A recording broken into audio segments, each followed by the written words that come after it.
I grew up in Canada, so we studied about a man in school named Martin Frobisher from the 1500s. Frobisher Bay is named after him. You may not be aware of all of that, but being from Canada, that was part of our history. But let me just tell you a little story about Martin Frobisher.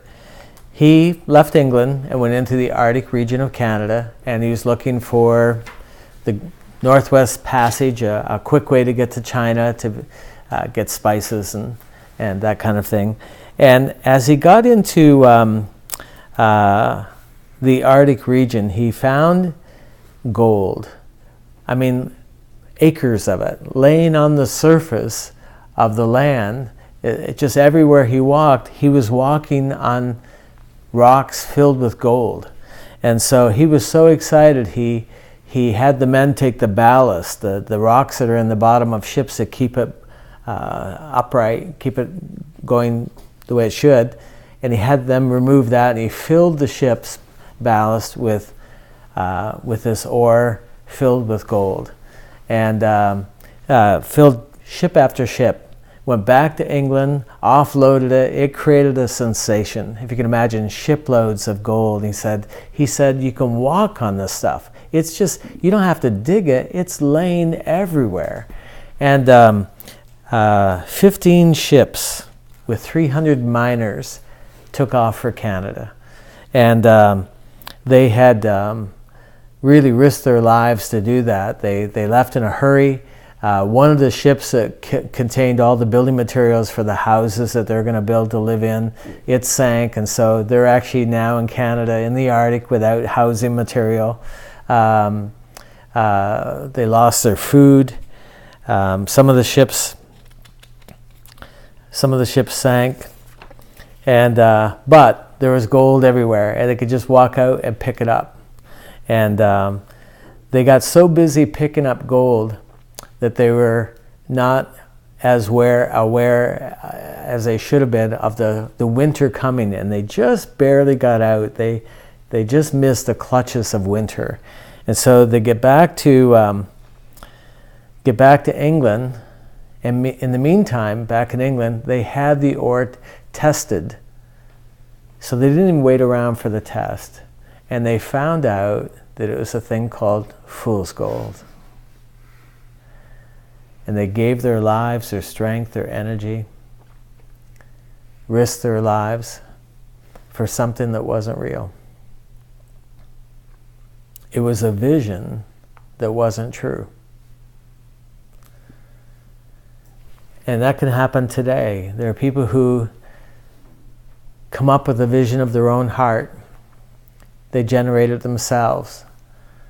And they give all of their time and their energy to it. And it would be an awful thing to stand before Jesus and give an account for your life, only to find out that they spent all their time, their strength, they took risks.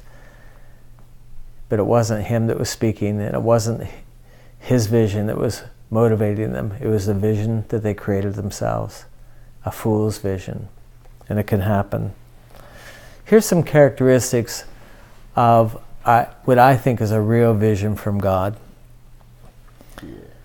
I'll listen to someone and they'll say, we'll talk about vision, and that's basically asking, what's your purpose? What's motivating you? What's your focus? And they'll start telling me, and they'll start rhyming off all these things that they're to do.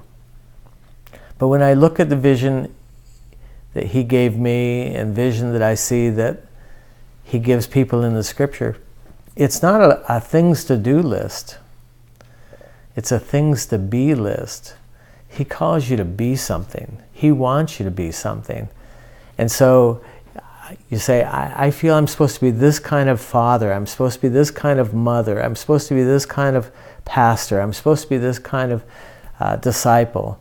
And this is where I'm going to give my time and focus. It's on being, not altogether doing. I mean, there are stuff you have to do that are steps that lead up to being, but listen to your own vision, and listen to the vision of others. It should be a good balance on being and doing, not just all doing. Saul on the road to Damascus, he was called to be a servant of Jesus Christ. And that was his primary calling, was to serve Jesus. When God gives us a vision, it's usually something that only he can bring to pass. It's out of your reach. It's out of your natural ability. He gives you something that you have to reach for and that you just can't pull off. You'll need his grace. If he shows you what he wants you to do, you'll need his grace to get there. Usually you feel like you're in over your head. That's a good sign. When God shows us something, it's always in part. I sat down not too long ago with someone who told me their vision, and it was so detailed, of all these detailed. It really sounded like human-generated vision. When God gives us vision, it's always in part. We know in part and we prophesy in part. It says in 1 Corinthians 13:9, God only speaks in part because he wants us to continually seek him. He wants us to keep pressing in for more. So he'll speak one part, we get that, we accept that, and then he shows us something else. He wants us to pursue him. And a real vision from God will cause you to seek him more, not seek him less. God usually gives us the long view first. He shows you the end from the beginning, gives you the long view, and says, this is what you're going to be. Then there's all these short-term steps that lead to that he will show you. He'll guide you into more immediate kinds of things you can do that lead to that long-term vision. But it's both. It's short-term and long-term, but he likes to give the long view first. Then there's a thing that we call mind the gap. When he tells you that what you're going to be, there's a big gap between when he shows you that and when that is actually fulfilled and you actually become what he showed you that you're going to become. There's a gap. And when you use the subway system in England, it always says, mind the gap. You can fall in those gaps. And there's a big gap. When God says something or shows you something, there's a big gap between where you are when he tells you and what you'll be like and what you'll be doing, and even the route there will be very different from what you imagine. For example, Joseph, he showed Joseph, you're going to be great. He gave him the long view. He gave him a vision for the future. Then there's a big gap. And that gap was mostly spent in the belly of a prison. And for a large piece of his youth was spent in prison. He never expected that. The route to fulfillment was very different, but he showed him the end from the beginning, and he does that for us as well. A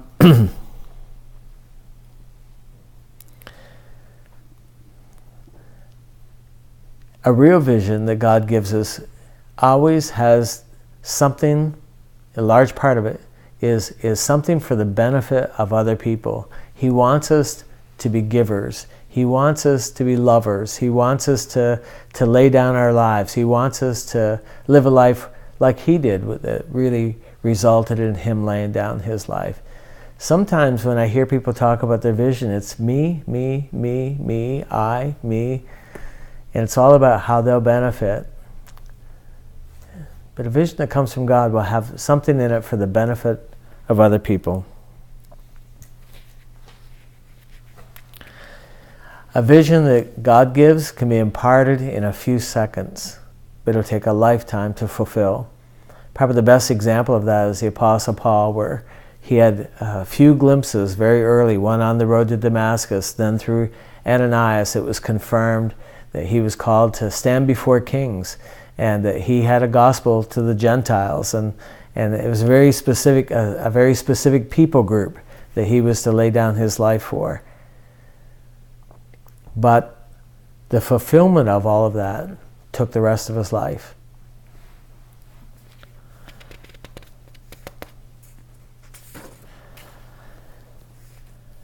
A man's vision will appeal to your flesh. It'll tell you how easy it's going to be. God's vision usually will tell you that it's going to be difficult. It's not easy. It's a funny thing, he spoke to Paul about his mission, and then he says, I'll show him how much he must suffer for me. And you don't hear that very much in man-made vision, but it does come out in the things that God calls us to do. When God speaks, he speaks by faith. He sees you as you're going to be. He sees your potential. And it's easy to get mistaken and think that that's who you are now. Well, there's a gap.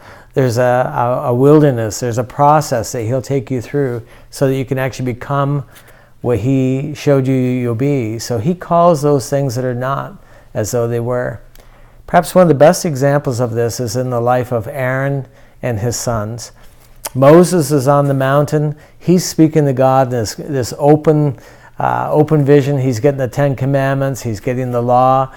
God spends about 2 chapters describing what Aaron will look like and what his duties will be and what his sons will do, right down to his clothing and his functionality. Takes 2 whole chapters just describing him, and then describes some of their ministry. And then all of a sudden God breaks it off and says, get down. These people have forsaken me. And they've built a calf and said, this is the Lord who's led you out of Egypt. Get down. So Moses goes back. Joshua is waiting for him. Joshua, he hears, he's a warrior, so he says, I hear the sound of war. Moses says, that's not war. That's singing. That's a party. And they go down, and here it's just this drunken orgy. The people are naked. They're dancing. There's fornication involved. We read about that in 1 Corinthians 10. It describes the fornication. And there's Aaron, the guy who is just described on the mountain as the holy high priest of Israel. And there he is naked, hair all messed up, and he's built this calf, and he's placing blame on other people. I just kind of threw it in and it come out, and they made me do it. And here he is, he's supposed to be the high priest. He's so far beneath the vision that God has for him. Where he was in the moment when God was speaking was not where he really was on the ground. He was leading the people. Yes, he had the potential to lead. He was a leader in Israel, but he was leading them away from God, not to God. And God did a deep work in Aaron until someday you can actually see Aaron walk out with his sons behind him, dressed the way God said he would be dressed, functioning the way God said he would function, and he became ennobled, received the grace of God. But when God first spoke those things, that's not what he looked like.